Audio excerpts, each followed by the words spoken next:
Sung Jinwoo's shadows are so overpowered, they could wipe out any country in the world. But among these 10 million shadows, which ones stand out as the absolute strongest? So, here are the 14 deadliest and most overpowered shadows in solo leveling. Before we start cooking, let me break down the shadow ranks real quick for you, because that's going to help you understand just how badass they really are. Starting with the lowest rank, the normal grade.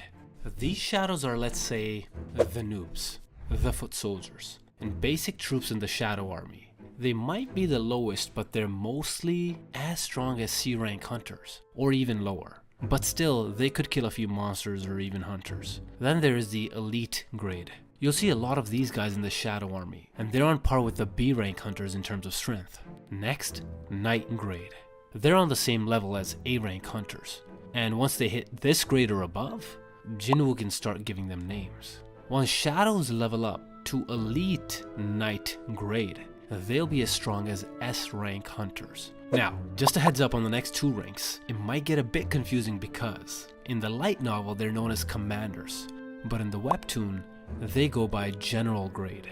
So in this video, let's stick to calling them general grades. These shadows are so strong, they can easily overpower even the strongest S rank hunters, like Goto Ryuji, who is the strongest hunter in Japan. The next rank in the manhwa are called commanders, but according to the light novel, they're called marshal. However, in this video, let's just call them marshals because, let's face it, that just sounds way cooler. So, martial grade shadows, they're insanely strong, capable of going toe to toe with a national level hunter and even a monarch. Yes, a monarch like Tarnak or the Frost Monarch. And finally, the top tier grade, the Grand Marshal. These shadows are so powerful, they can easily kill a monarch. They also serve as leaders of the entire shadow army, second only to Jinwoo, the shadow monarch himself.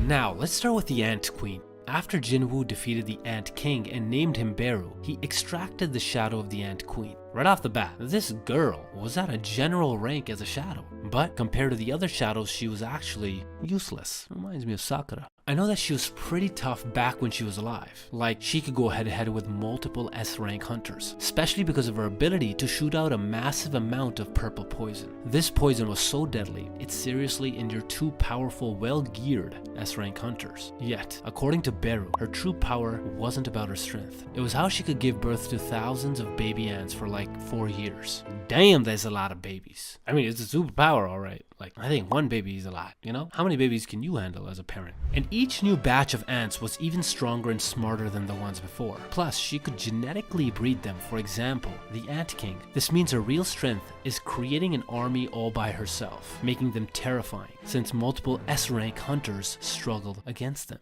But despite being at a general grade, after Beru mentioned that the Ant Queen's main thing was having babies, and since she couldn't do that anymore without a real body, she was really not cut out for battle. On top of that, Jinwoo realized she actually started to control the shadow ants, overpowering his own authority over them. Wait, someone else controlling shadows other than Jinwoo? That's why Jinwoo cancelled the extraction. Instead of arise, he said derise. And even if Jinwoo had kept this shadow, she'd still be kinda useless, unless she could just, spam poison everybody. When Jinwoo finally kicked Baran's ass, he turned the Wyvern, Kaisen, into a shadow. And since he forgot Wyvern's original name, he just named it Kaizel. Sung Jinwoo basically stole the Demon King's ride. The bad news is, throughout the entire story, Kaizel's mainly just flying around. Seriously, like about 80% of the time. The Shadow's job is to be Jinwoo's trusty Hot Wheels, especially when he can't use Shadow Exchange because it's on cooldown. We never actually see Kaizel fight, which is kind of a waste because he's basically night grade. But his ability to fly is a huge advantage. If Kaizel fought shadows like the Ant Queen, he could simply pick her up and drop her from midair and game over. However, that's only if the target is alive, with flesh and blood. Since they're shadows, they might not die easily from a fall. Regardless, the feeling is terrifying. Kaizel would be even deadlier if he could breathe fire. Wait, what if he does breathe fire? I don't know if he does, but imagine if he could. Plus, with his ability to fly, this wyvern could be a killing machine. Also, just so we're clear, wyverns and dragons, not the same thing. Wyverns walk on 2 legs. Dragons have 4. Next up, Tank. This big guy came from a nice bear that Jinwoo encountered during the Red Gate incident. Thanks to being, well, a big ass bear, he charges into battles using his pure animal instincts to thrash everything in his path into submission. Tank might look like he's all brawn and no brains, but don't let his looks fool you. The guy's a smartass, because he's capable of teaming up with Iron to take down one of Kargaland's top generals. Well, you know what? That's actually legit in real life too, because bears are really smart. They're on the same level as apes in terms of brain power. Tank totally leveled up by sticking close to Jinwoo, becoming an absolute unit in the army. He's now a Knight grade, which is as beefed as an A-rank hunter. Tank can also crush through demons and knock them down easily. Plus, with just one bear swipe, he instantly killed a Naga. Those are half human, half serpents, by the way. So even if Tank had fought the Ant Queen, you know, if she'd remained as Jinwoo's shadow, and even if she was toxic, that wouldn't have worked on this bear. You know why? Because he's not just any shadow, bruh. It's in his name. Or read it. Since spitting poison was the Ant Queen's main move, if that didn't work, everything else would have been useless against Tank. But if Tank fought Kaisen, that'd actually be a good match. Because even though Tank is massive, reaching a shadow that can fly to the goddamn stratosphere is impossible. Next, Min Byung-gyu. This homie was top tier, S rank with crazy healing powers. I mean, bruh could instantly heal any wounded hunters. Like, he quickly grew back Ma Dong-wook's arms after the Ant King ripped them off. I wish he could have done that, you know, when he lost his head. I know, dark. So, after Jinwoo killed the Ant King, he used Min Byung-gyu's shadow to heal Cha-hae-in, because Ma Bei almost died. Once she was healed, Jinwoo honored Bak's wish, letting Byung-gyu's shadow disappear and his soul rest in peace. Even though we didn't see his rank when Jinwoo extracted his shadow, luckily our boy Byung-gyu gave us some deets about his strength. When he was alive, he said that he was on par with A-rank hunters. But imagine if Byung-gyu had stayed a shadow till Jinwoo had hit Shadow Monarch level. Like, I'm telling you, this guy would have been a monster. So in theory, the first time he became a shadow, he was already at Knight grade. And when Jinwoo awakened as a new Shadow Monarch, it's possible that Min Byung-gyu could have achieved Elite Knight grade, a rank that is equal or can even overpower an S-rank hunter, meaning Byung-gyu could grow stronger than his besto friendo, Bak Yun-hoo. But aside from his combat skills, the most terrifying power he had was his healing magic, because Byung-gyu could instantly heal Bak and Ma Dong-wook back to their prime condition after the Ant Queen spat poison all over them. And he could easily heal Cha-hae-in back to full health from the brink of death. Not only that, but he was able to buff the stats of his fellow hunters. So if he had remained a shadow, Byung-gyu would have been perfect for supporting the shadow army, and especially Jinwoo because he could heal them and give them a lot of buffs. Like, this guy can both help fight and support his teammates. This is the ideal partner in life, guys. Wow, girls, get you a guy like this one. Plus, Byung-gyu's got invisibility, or Envy for short. That means you won't catch even a glimpse of him, physically or magically, unless you're the Ant King. And if Min Byung-gyu had stayed as a shadow, I bet he could have taken down the Ant Queen solo. Though if he fought Tank, it might have been a showdown. If Tank tried to attack Byung-gyu, Bro could just buff himself up and heal right back. Since Tank is only at Knight grade, Byung-gyu's got a solid shot at winning because, you know, he's theoretically an elite Knight grade. Now, Kaisen versus Byung-gyu, if Kaisen stays grounded, Byung-gyu's got a shot. But if Kaisen takes to the skies, that's a different story, unless Byung-gyu's, you know, not scared of heights. I'm not scared of heights. You're scared of heights, aren't you? Next, the Giants. During the raid on Tokyo, Jinwoo turned them into shadows. And bro, let me tell you, these big boys are tough. Tough enough to fight an S-rank hunter. This actually happened with the Japanese S-rank hunters, because these giants aren't just huge, they're also super fast. Like, what? They're so overpowered, they've basically defied the laws of physics. You know, the bigger you are, the slower you'll move. But, you know, they are from another world. So I guess they said, to hell with gravity from this world. I didn't know you could just make a decision like that. Yet it's not just the S-rank hunters who had a problem dealing with these giants. Liu Zhugang, a national level hunter from China, struggled just to take down one of them. And if tackling one giant is a big deal, pun intended, just imagine facing off against 12 or 30 of them. This means that these giants could destroy an entire country. If Jinwoo hadn't stepped in, they could have easily wiped out Japan. So if you try to fight these giants solo style, then yeah, that's a death wish, unless you're Captain Levi. Even on a 1v1, it'd be a tough fight, even for the likes of Tank or Min Byung-gyu. Sure, they might land some hits, but taking them down is a challenge. So the only way to defeat a giant is you gotta outnumber them. But there is one shadow who can take on these giants, and that is Jima.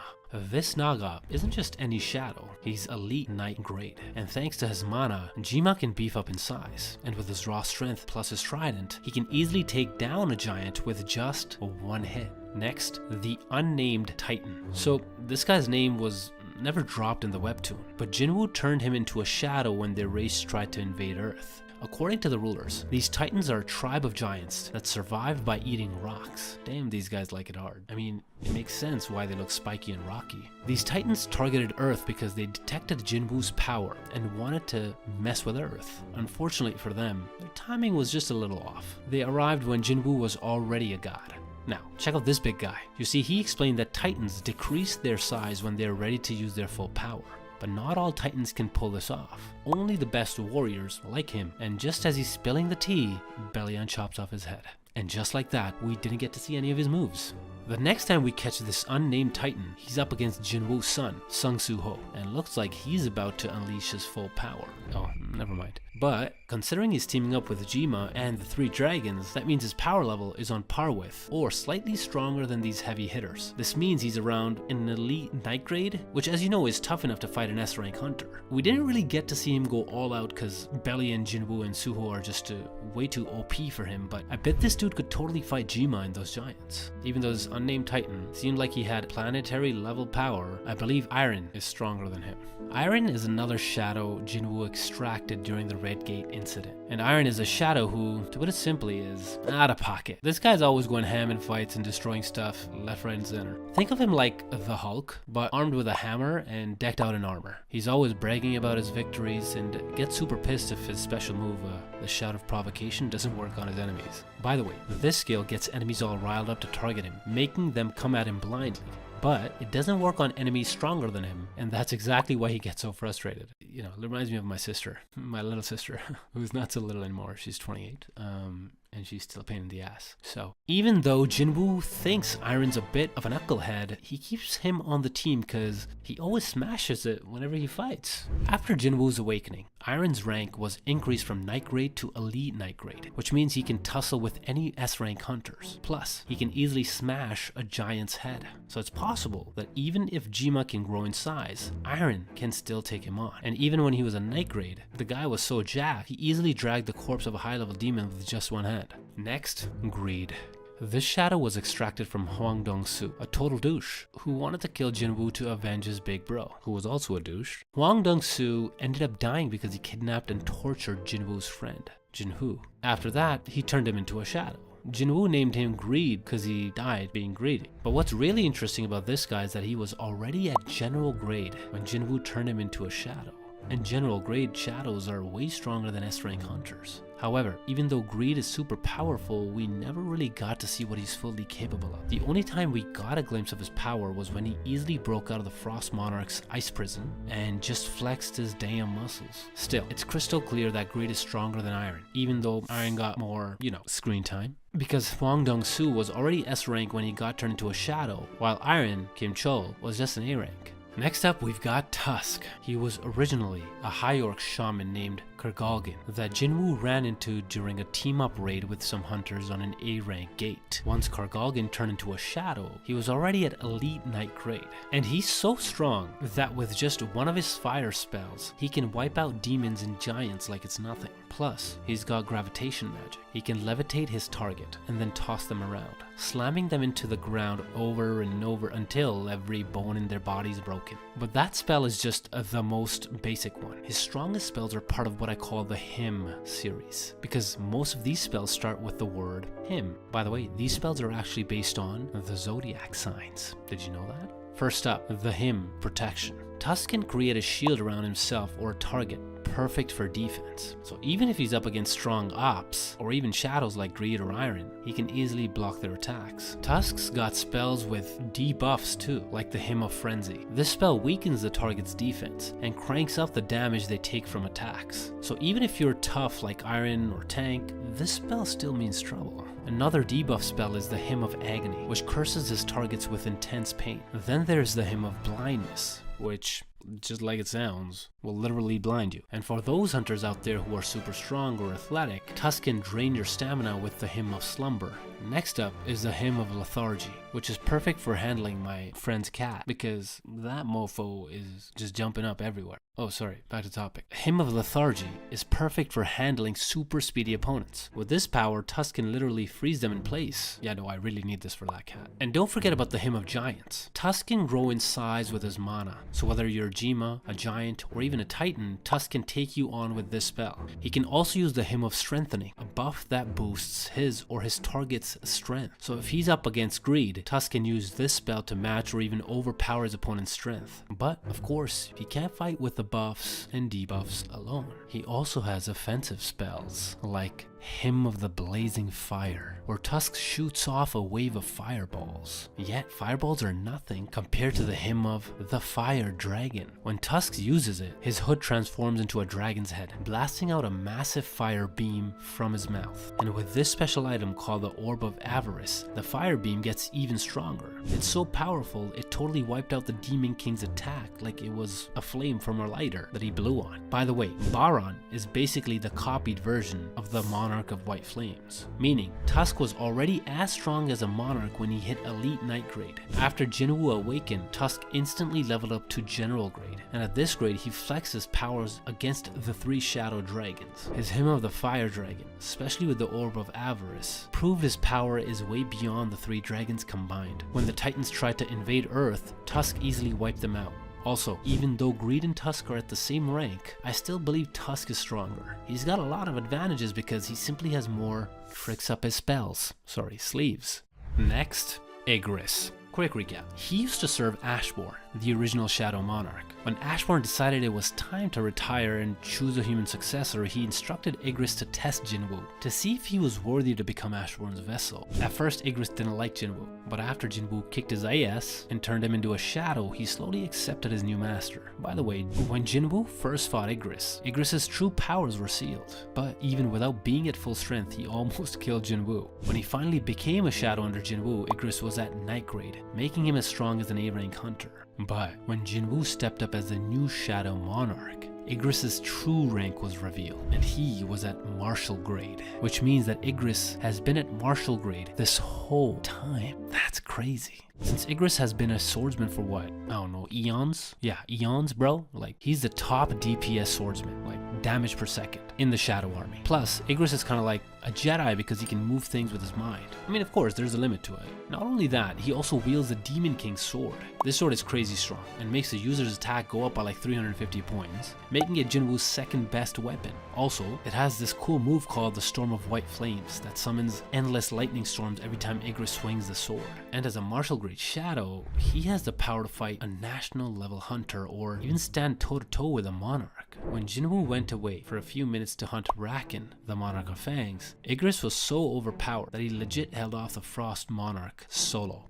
Now what do you know about that leveling? Think about it, he fought the Monarch of Frost by himself. So if Igris were to fight Tusk, this orc's magic spells wouldn't work on Igris. I mean, bruh, the Frost Monarch was terrified of Igris. What could a general grade shadow do against him? But since monarchs are basically gods and Igris can fight one of them, that means Igris by default is already a god tier level guy. Like, that's a guy right there. But if there is a shadow who can rival Igris, then that is Beru. When he was still the Ant King, he destroyed multiple S-rank hunters and instantly killed them, including the strongest S-rank hunter in Japan, Goto Ryuji.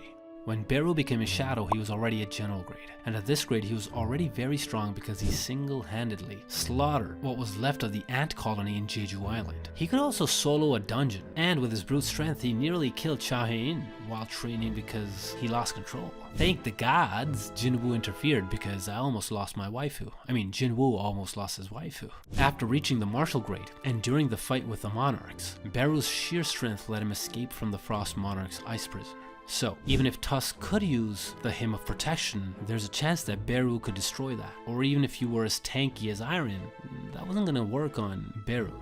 Beru also fought not one, but two goddamn monarchs. The first one was Kureisha, the queen of insects, and Beru effortlessly chopped off her fingers. The second was Tarnak, the monarch of steel, and with Belion's help, they easily took down this tough opponent. Beru can also act as a tank because of his super tough outer shell. Like, he could handle Jinwoo's hits during their training sessions. Apart from Beru's strength and durable exoskeleton, his speed is what truly stands out. This guy is lightning, because he can fly from Jeju Island to Busan in just minutes. Yeah, that's like 301 kilometers per hour. And he effortlessly dodged Chai-in's attacks without even moving his feet. Beru also has a way to further increase his speed or strength. Since he has the power to manipulate his body size, he can grow bigger to boost his strength, though it'll slightly slow him down. And alternatively, he can speed up by shrinking down his size. Beru also has another overpowered skill called gluttony, letting him absorb the skills and knowledge from anyone he eats. Just like Min Byung-gyu, for example. That's probably why Beru can heal. But bruh, I've been thinking, can Beru overpower Igris with his speed? I mean, they're both martial, and I know Igris is fast, but Beru is faster. I know that Jinwoo mentioned that Beru was stronger than Igris, but that was way before Jinwoo's awakening. So, I gotta be honest, my guys, I'm not really sure. And if you're trying to run away from this bad boy, there's a slim chance you might escape, because Beru's not just fast. The guy can also whip out paralysis poison. Beru can launch super toxic poison using his sword-like tongue. This poison's got some serious kick to it, or serious magic to it, that can take out enemies in just a few seconds. Well, you can survive this if you have a debuff immunity like Jinwoo. Guys, do you think Igris or Beru can take on Kamish the dragon, aka the inextinguishable flame? This dragon isn't just any ordinary fire-breathing lizard. Kamish was originally a servant of Antares, the king of dragons and the monarch of destruction. Let me tell you, Kamish was like the biggest disaster that was ever experienced in human history. Everyone who got a taste of his wrath was so traumatized that they just wanted to forget the horror they experienced that day. So during the first war with the rulers, the enemy captured him and implanted an essence stone inside his body. When he arrived on Earth, he was the first boss to appear at an S-rank gate. Kamish went totally wild on the American West Coast and single-handedly wiped out hundreds of top-ranking hunters. The chaos didn't stop until the last 5 S-rank hunters, including Thomas Andre, teamed up and finally managed to kill him. We saw just how strong Kamish was when Jinwoo turned him into a shadow. He easily smashed through that magic glass that everyone thought was super tough and unbreakable. Sadly, we never got a chance to see his rank, but since he killed hundreds of top-ranking hunters, he could possibly be at martial grade. I mean, if Kamish stayed as Jinwoo's shadow, he could have faced off against Igris or Beru, maybe even beating both, unless Igris and Beru ganged up on him. And since he's a dragon, his scales are tough, even tougher than Beru's exoskeleton, because, well, of the small difference that Beru is an ant and Kamish is a mythical beast. Plus, since they call him the inextinguishable flame, which pretty much means his fire breath is like super hard to put out, then that also means that Kamish's firepower is way stronger than Tusk's. Aside from his spicy breath, another terrifying power of Kamish is the dragon's fearsome roar. A super loud roar so terrifying it would drive those weaker than him nuts. So powerful, you wouldn't be able to move an inch. Jinwoo actually got this skill from Kamish's rune. Plus he's got this ultimate dagger, Kamish's Wrath, made from Kamish's fangs. Thomas Andre gave it to Jinwoo. Thomas said he kept those fangs as a souvenir after Kamish bit him, and then crafted them into a pair of wicked daggers. These daggers boast 1500 attack damage, and their sharpness is unmatched. They're so sharp that when Jinwoo tested them out, Thomas worried they could slice through him easily, even with his defenses fully strengthened. Which means Kamish's fangs could bite through a national level hunter's armor like it's nothing. So even if Beru's got tough armor, Kamish could chew through it like it's candy. I just realized, if Kamish's shadow hadn't failed to be extracted, and Jinwoo had the rune, the dagger, and the shadow of the dragon itself, Jinwoo could have had the full set, bro. Next, Belion. He was Ashbourne's right-hand man, and the strongest shadow in the Shadow Army, holding the highest rank, the Grand Marshal. This means Belion's strength is only second to Jinwoo. With that insane power level, he can easily kill a monarch. Like this one time when he and Beru went up against Tarnak, the monarch of steel and the king of monsters. They handled this guy without even breaking a sweat. I mean, they're shadows, so they don't really sweat, but when Jinwoo defeated the 3 monarchs, Rakan, Kureisha, and the Frost Monarch, who tried to kill him, Belion arrived on Earth with Ashbourne's OG Shadow Army. After that, we got the first glimpse of his power during his fight with Beru. Our boy Beru wanted to fight Belion for the title of Grand martial. So as these two shadows faced off, Jinwoo thought that Bellion was more of a strength-built shadow because this dude is massive and wields a huge-ass sword. Now Jinwoo assumed Beru had a shot at winning since, Beru's speed could give him an edge over Bellion's strength, but Jinwoo underestimated Bellion. When Beru charged at Bellion, dude transformed his massive sword into a whip. So even though Beru was super fast, Bellion just easily stopped him. Not only that, a single strike from Bellion is so powerful, it made the ground crumble. So if Beru with his immense speed was useless against Bellion, then it's possible that even if Igris were to fight Bellion, there would be a chance that he could stop Igris's movements as well. Despite his gigantic physique, Bellion was super fast, especially when he instantly killed the nameless Titan I mentioned earlier. Bellion was so quick that the Titan didn't even see him coming.